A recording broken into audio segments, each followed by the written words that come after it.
I am honored to introduce Michael again. I think this is my second or third time welcoming him to the stage in the past few years that he's been coming to our conference. Michael is from Lemon. I think you founded Lemon, correct? You No. co-founded it? I did not find it. You don't find it? No. Okay, it's lost still. Okay, no, I'm just kidding. But yeah, I changed it. very good. So Michael is going to talk to us today about the benefits of event sourcing. We've talked a lot about the benefits, but one thing that I found really cool was that you're also going to talk about being event sourced. All right, without further ado, help me please to welcome Michael on the stage. All right, I'm going to ask everyone actually to stand up. Please stand up. It's the last talk, so I thought some energy. And I'm going to tell a statement, and if it doesn't apply, you go sitting. Given the last 2 years, have you built a new software solution using event sourcing? If you haven't, have at least built one the last 2 years, you keep on standing. All right, that's good. 2. If you have, you stay up. If you didn't, have you built more than 2? More than 3? More than 4? New ones? More than 5? All right. And I'm going to make like the joke that I can only make for this audience. I'm going to upcast my title because actually I will explain how we built 8 Greenfield platforms in less than 2 years using event sourcing. And actually, event sourcing became an unexpected capability for really cool platform capabilities that customers want and love. First things first, nice to meet you again. It's the third time here. When Marina called me last week to fill this spot last minute, I had high pressure. Because why? Last year I was talking about Figma to events, commands, AI, generation, and now the whole conference is all about this, which is a good thing. But I was like, okay, I need to find a topic that will be the topic of next year conference. And I think I found it.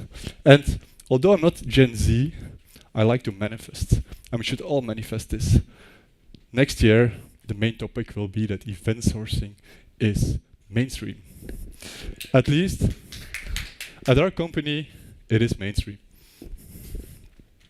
So, at Lemon, we are a digital product studio, meaning that we design, architect, and build digital platforms, all by using under the hood event modeling, CQRS, and event sourcing.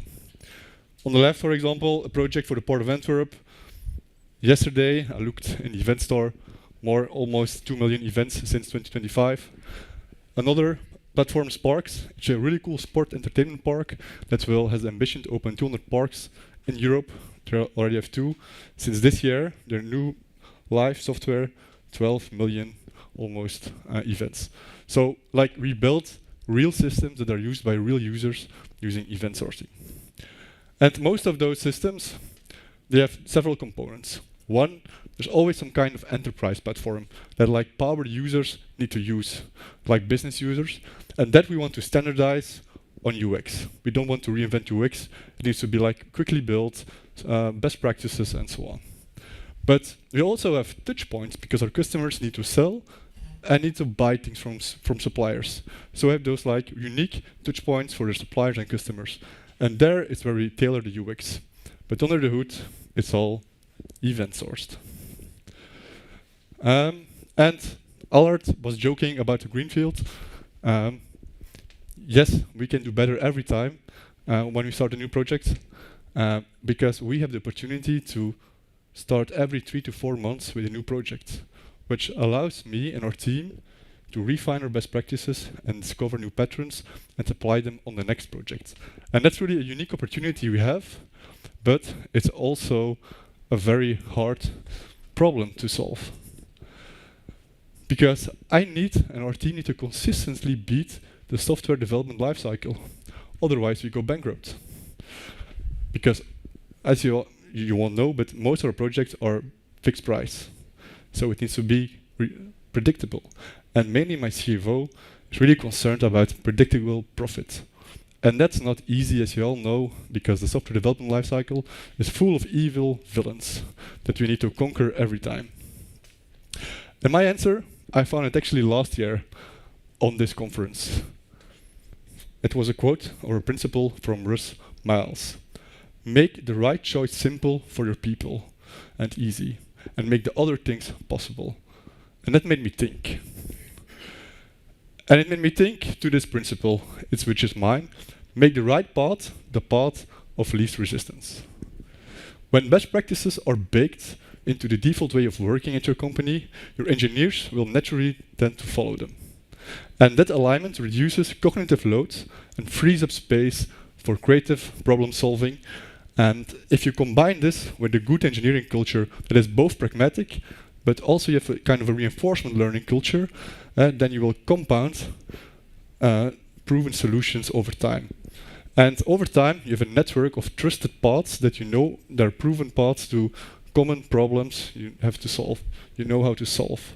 So instead of reinventing the wheel, like in the first two projects, we were always coming to the same project, same problems. We started identifying them, creating cookbooks, and now every new project we have a new challenge, but we are like building on top of all the other solutions. I'm going to talk about some of those. The first one that we decided as a team is every command and query is one-on-one translated to GraphQL mutation or query. As you saw, we built a lot of applications that need a UI. You can spend a lot of time creating HTTP layers, which actually don't add any value, because the value is coming up with good commands, events, and read models. That's what we first decided on the first project, Testamentum. And Testamentum, it's a really fun project because it allows you to simulate, if you die today, how much tax do your siblings have to pay to the government. So it's a really legal tax engine. So given you have a mutation at sister, because this is an end-to-end test, this is also a command at sister, but it's also GraphQL mutation. It's one-on-one. So you can add your sister, add your children, add your partner, add your goods, and then calculate my legal devolution. That's when I die, where will my goods go, and who has to pay what. Then there's an event devolution calculated, and you can query your devolution. So by using that principle, we don't have to think, are we going to use REST or GraphQL? How do you do those APIs? That really saved us a lot of time in building software. Also, very quickly, for all the GraphQL, it's auto-generated. We have filters, sorting capabilities on all fields out of the box. And because often, before customers said, we want to filter on that column in the table in the view, yeah, that's 2 days more. No. With us, it's default. You have it.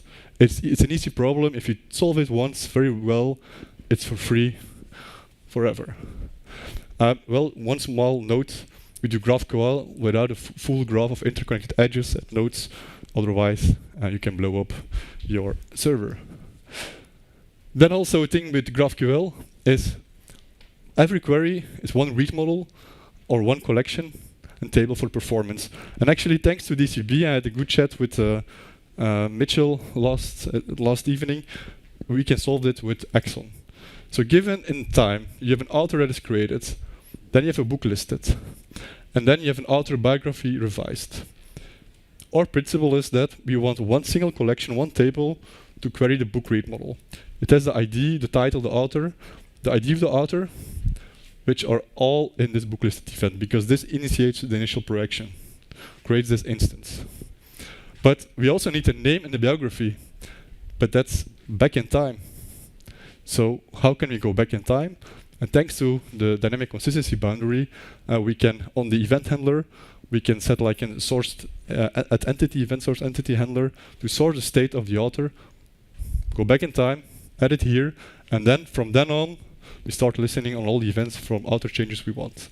But this allows us to have like one single table or collection, depending it's NoSQL or relational, and allows us to give like very fast execution times. The next learning, always apply event sourcing on every structured data persisting problem. That's also a best practice. So it's really a hammer that we use for everything event sourcing, until also for like very simple like entities, like some kind of configuration entity that maybe has really like CRUD-like, sorry that I call it CRUD-like events. Of course, blob storage we don't store, but this makes it really for developers. They don't have to think on what to use first. So it's really like they can really start on solving the business problem, not the technical problem. And otherwise, you always have a lot of discussions when to use what.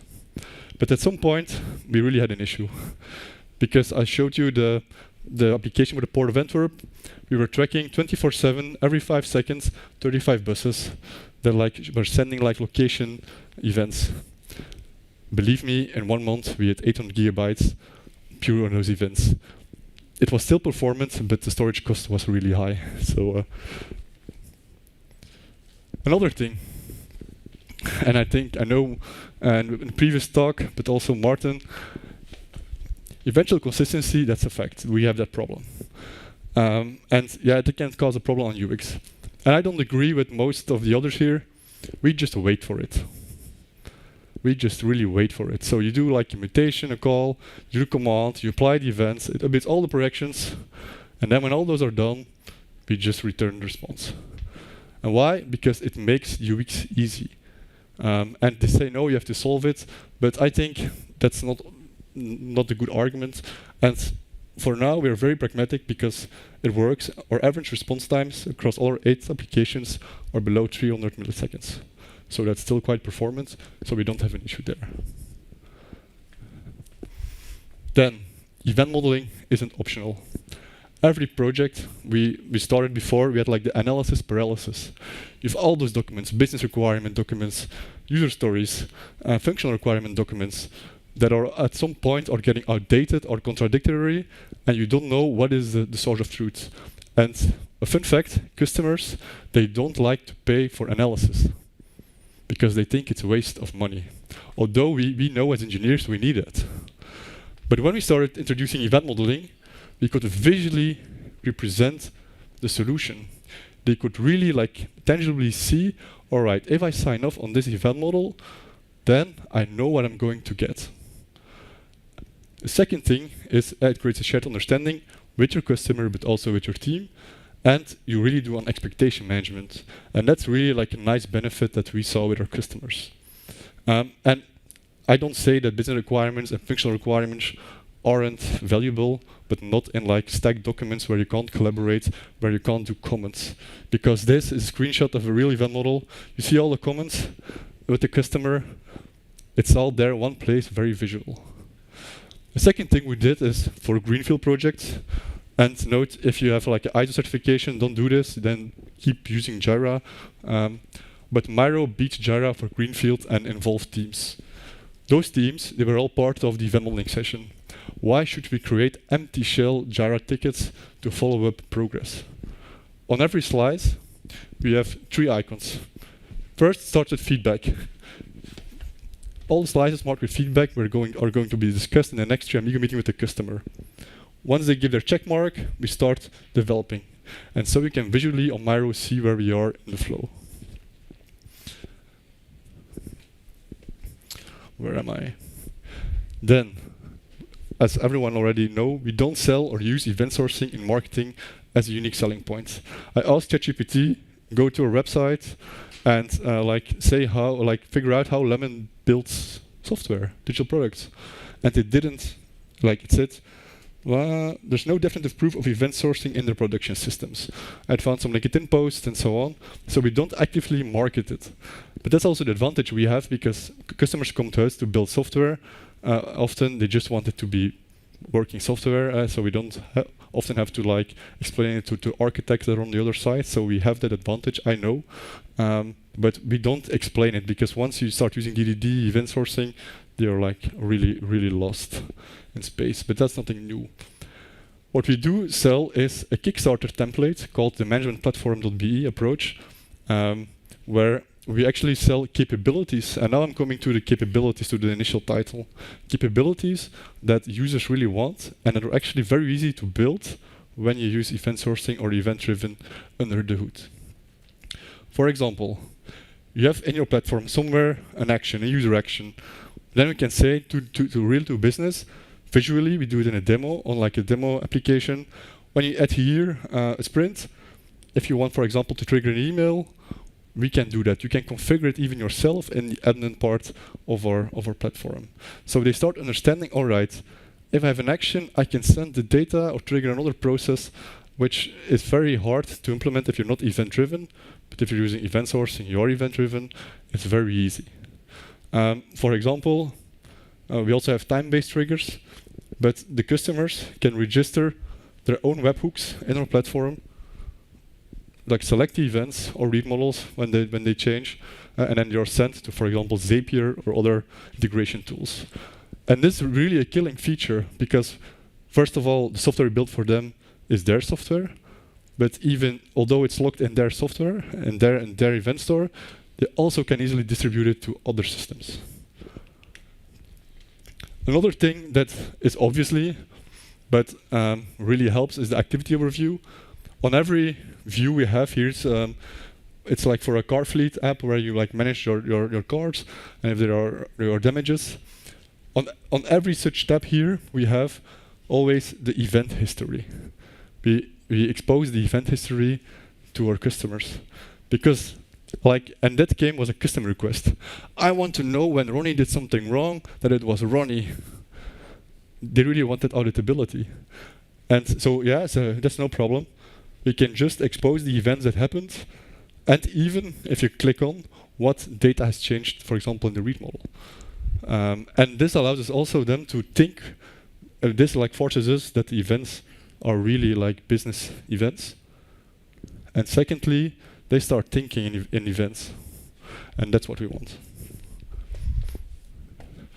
Another thing that we found a common approach for is synchronization process for synchronizing external systems. A lot of our customers having Business Central or some SAP system and so on, we need to get data from. We found, it's not rocket science, but we have one pattern for extracting data from an external system and storing it in our own read model. And what we also offered them, because syncs often fail, we have a default view, a task log, where they can see when a sync is scheduled, what has failed. If it's failed, they can really say which event has failed, and they can themselves re-trigger the sync. But those kind of things, it's a technical entity that we have in all our projects, the task log entity in the sync service. This comes out of the box. So we found a solution once, we just copy paste it over and over again.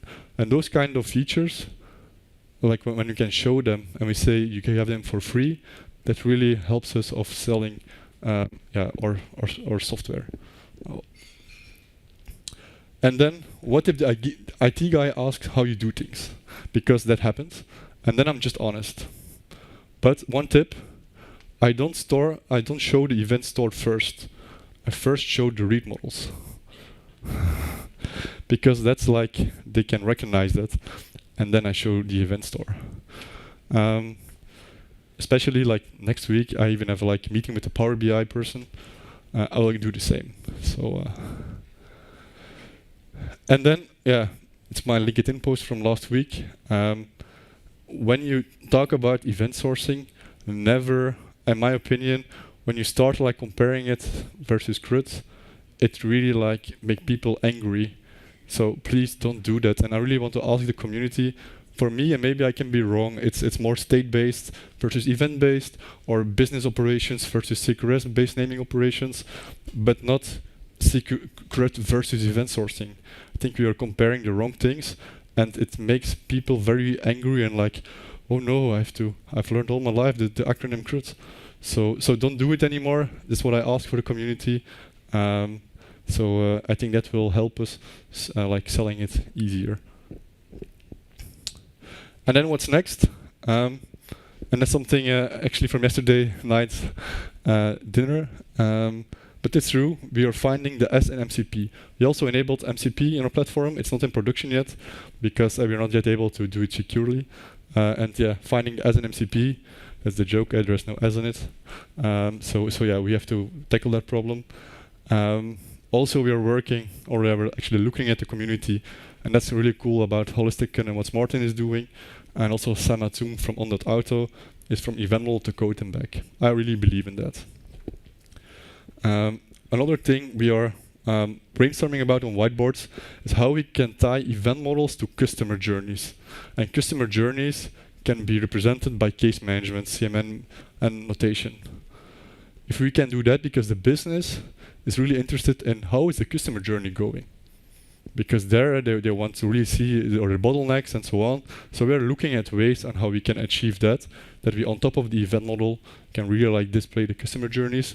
And with CMMN, we really hope that we can make our UIs even more dynamic, because based on certain conditions and milestones, certain actions become available in our UI.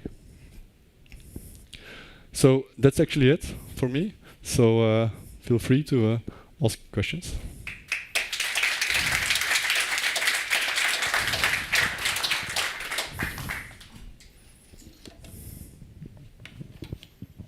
Thanks so much, Michael. Any questions? Did you have a question in the back? No?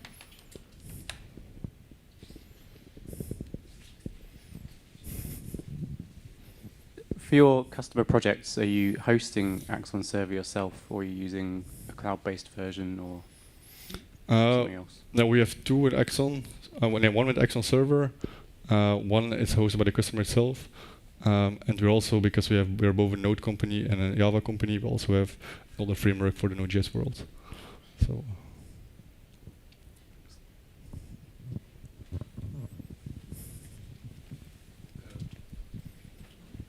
About eventually consistency, you say I just wait, but how long do you wait? How do you know it's finished?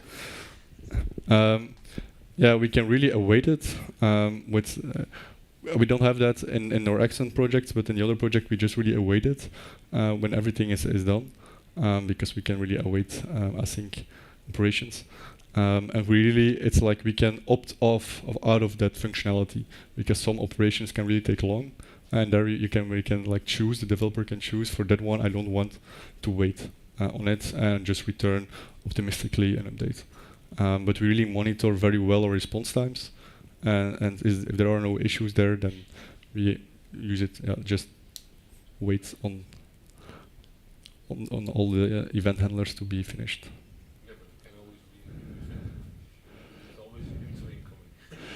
Yeah, but it's only the events that are emitted by that comma. Yeah. Otherwise, yeah, you keep on waiting. Yeah, indeed.